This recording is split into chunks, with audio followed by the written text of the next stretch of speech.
நாயுருவிச் செடியின் இலையையும் காராமணிப் பயிரையும் சம அளவு எடுத்து மைய அரைத்து நீர்க்கட்டு உள்ளவர்களிடையே தொப்புள் மீது பட்டுப் போட நீர்க்கட்டு நீங்கி குணமாகும். நாயுருவிச்செடியின் இலைகளை இடுத்துச் சாறு எடுத்து 2 சொட்டு காதில் விட்டால் காதில் சீழ் வட்டித்தல் நிற்கும். கதிர்விடாத இதன் இலையை இடித்துச் சாறு பிழிந்து சம அளவில் நீர் கலந்து காய்ச்சி நாளும் 3 வேளை 3 மி.லி. அளவு 5 முதல் 6 நாள் சாப்பிட்டு பால் அருந்தவும். இதனால் தடைப்பட்ட சிறுநீர் கழியும்.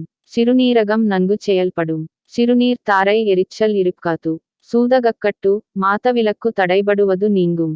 பித்த பாண்டு உடம்பில் நீர் கோத்தல் ஊத்துகாமாலை குருதி மூலம் ஆகியன குணமாகும்.